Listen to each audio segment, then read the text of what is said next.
अच्छी सरकार पता है कि सरकार का मूड क्या है, रवैया क्या है और क्या हो सकती है।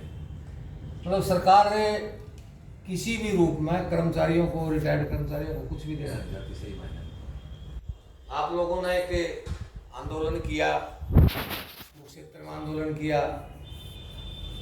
वहाँ का एक परिणाम था। उसके बाद जिलों के ऊपर एक आंदोलन किया, उस आंदोलन के दबाव में और कम्युनिकेशन आपस में प्रधान जी ने वहाँ जो किया, उसके बाद जो ना ये मीटिंग का एक ब्यौरा बना के मीटिंग हुई। अकेले प्रधान जी बातचीत कर लेते, ऐसा मुख्य सचिव बात कर ले, ऐसा संभव नहीं है। आंदोलन करके हम चुपचाप बैठ जाए, ऐसा भी संभव नहीं है। तो प्रधान जी ने, मास्टर वजीर ने एक प्रयास किया, वो प्रयास से जैसे हमारी बातचीत हुई।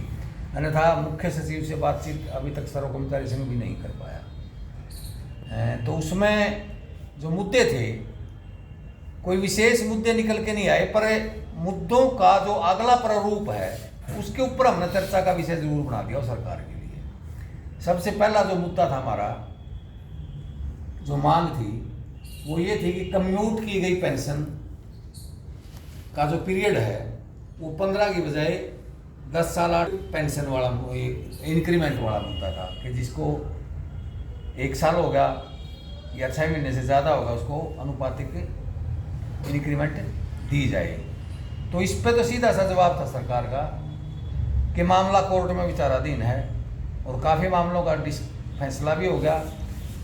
कोर्ट के निर्णय के बाद सरकार जो चाहेगी हम वो निर्णय लागू कर देंगे। मतलब कोर्ट का निर्णय ही लागू होगा। अभी कोर्ट में कहीं सुप्रीम कोर्ट में पेंडिंग है, कहीं कोई रिट हाई कोर्ट में पेंडिंग है। काफ़ी सारी रिटें हाई कोर्ट से फाइनल कर्मचारियों के पक्ष में, रिटायर्ड कर्मचारी। अगला जो हमारा मुद्दा था कि 65, 70, 75 के बाद 5-5% हमारा, 80 में तो मिलती है 20%, कि इन सालों में 5-5% में हमारी पेंशन में बेसिक की वृद्धि की जाएगी। इस पे तो सरकार का वर्षन ही कुछ अलग था। मतलब घुमाना चाहते थे। घुमाने का मतलब ये था कि भाई अब तो जो ना कर्मचारियों का स्वास्थ्य बढ़िया हो रहा है, स्वास्थ्य सेवाएं ठीक मिल रही हैं और लोग जागरूक हैं हेल्थ के प्रति। आप ये कहा ऐसा कोई सरकार के पास प्रस्ताव विचाराधीन नहीं है। हमने कहा 2 सरकारें दे रही है। 70 के बाद 5% की बढ़ोतरी है, 75 में 5 की बढ़ोतरी है। राजस्थान में हर 5 साल के बाद हर साल 1% की बढ़ोतरी है, 1% की बढ़ोतरी है। तो इस पे उन्होंने कहा था कि आप कॉपी दे देना, प्रस्ताव दे देना, हम इस पे अगली चर्चा कर लेंगे। इसके बाद हमारा जो अगला मुद्दा था कि एलटीसी का मुद्दा था कि सरकार ने पत्र जारी कर रखा है कि एलटीसी हर ब्लॉक ईयर 4 साल का होता है, हर 1 साल 25% बजट उस पर खर्च किया जाए। हमने कहा पहले साल तो आपने कंडीशन लगा दी कि 90 से 100 साल के बीच में जिसकी एज है वो अप्लाई करेगा, उसको देंगे। 90 से 100 साल में कितने हो गए? मुश्किल से 2% आदमी आते हैं, पूरा पेंशनर का 2%। यानी एलटीसी फैमिली पेंशनर को नहीं दी जा सकती। वो तो यूँ भी कह रहा है कि पेंशनर को एलटीसी भी नहीं मिलनी चाहिए। एलटीसी का मतलब है लीव ट्रैवल कंसेशन, यानी कि पहले छुट्टी लो, फिर आप ट्रैवल करो और फिर कंसेशन में उसको अप्लाई करो। किसी और स्टेट में, ये हरियाणा की हमारी उपलब्धि है कि हम एलटीसी रिटायर्ड कर्मचारी ले रहे हैं। किसी और स्टेट में कुल आय 3 लाख रुपए से कम है एनुअल, वो अपनी पत्नियों की बुढ़ापा पेंशन भी लगवा सकते हैं। और बाई चांस कोई कर्मचारी एक्सपायर होगा और उसकी 3 लाख से कम उसका पेंशन बनती थी साल की और उसकी पत्नी बुढ़ापा पेंशन ले रही थी, तो उसकी कोई रिकवरी नहीं बनेगी। या कि पेंशनर के डिपेंडेंट कौन कौन हैं।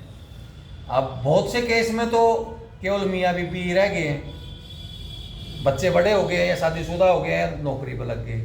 डिपेंडेंट कौन हो सकता है मेडिकल रिप्लेसमेंट में? अनमैरिड बच्चा जो स्वयं का रोजगार जिसका ना हो, चाहे उसकी एज 40 साल हो चाहे उसकी एज 60 साल हो, वो उसका डिपेंडेंट रिप्लेसमेंट मेडिकल रिप्लेसमेंट में हो सकता है। उसमें एज का कोई लिमिट नहीं है। 2 कंडीशन है कि वो बच्चा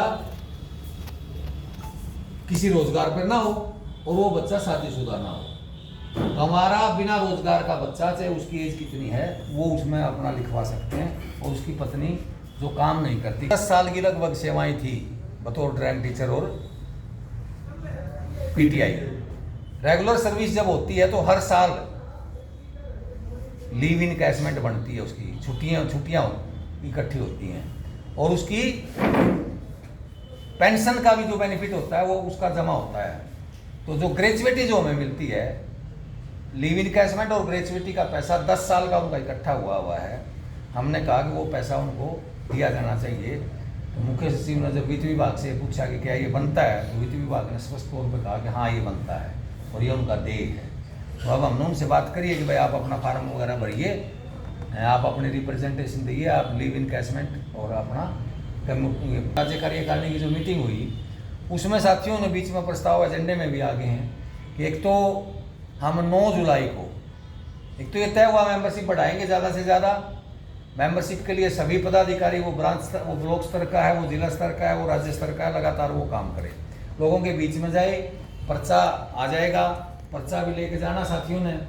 अब 9 जुलाई हमारे 3 कार्यक्रम है। एक तो 9 जुलाई को राष्ट्रव्यापी हड़ताल है, और इस हड़ताल से पहले ये भी मीटिंग में स्पष्ट तय किया गया कि काफ़ी लोगों की भ्रांतियां थी कि केंद्र सरकार ने जो पेंशन विधेयक पास किया है, फाइनेंस विधेयक जो पास किया है, उसमें ये कहा है कि 8वां वेतन आयोग तय नहीं करेगा कि पेंशनर को इसका लाभ दिया जाना है नहीं दिया जाना है, वो सरकार तय करेगी दिया जाना है कि नहीं दिया जाना है, कि ये संवैधानिक अधिकार है।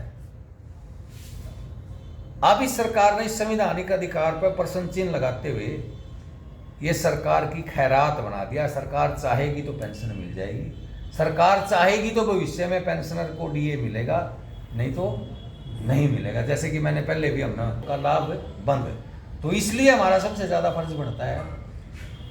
9 जुलाई की राष्ट्रव्यापी हड़ताल में भी ये मुद्दा है हड़ताल से, पर हड़ताल में जाने से हम उस संख्या को बढ़ा सकते हैं जो सरकार के इसी बात को लेकर, जो केंद्र सरकार ने जो फैसला लिया है वो सामूहिक मांग है। सामूहिक मांग के साथ पूरे देश में ये फैसला लिया है कि हम 15 जुलाई को पूरे देश स्तर पर सभी जिलों में प्रदर्शन करके अपनी मांगों का ज्ञापन देंगे। तो जब अकेले का कार्यक्रम है तो उसमें हम और ज़्यादा जोर भी लगाना पड़ेगा।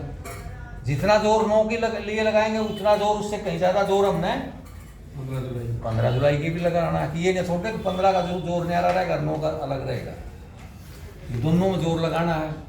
17 सितंबर की जो बात आई है उसमें तो केवल गिनती के लोगों ने जाना है। वो विरोध हम संसद पे अखिल भारतीय एसोसिएशन है जो उसके स्तर पे हम वहाँ जाके करेंगे। तो ये आ गया इसमें लगभग सारा हमारा प्रोग्राम। अब हमारी ये है कि जैसे साथी ने जो बात चलाई थी कि हमारा ये व्हाट्सएप पे कोई कुछ लिख दे, इसका कोई ज़्यादा सा हमने वो नहीं लिखना चाहिए। ठीक है, उसका एक बार संज्ञान ले लिया, उसको कह दिया, कहानी खत्म। एजेंडा ना बना के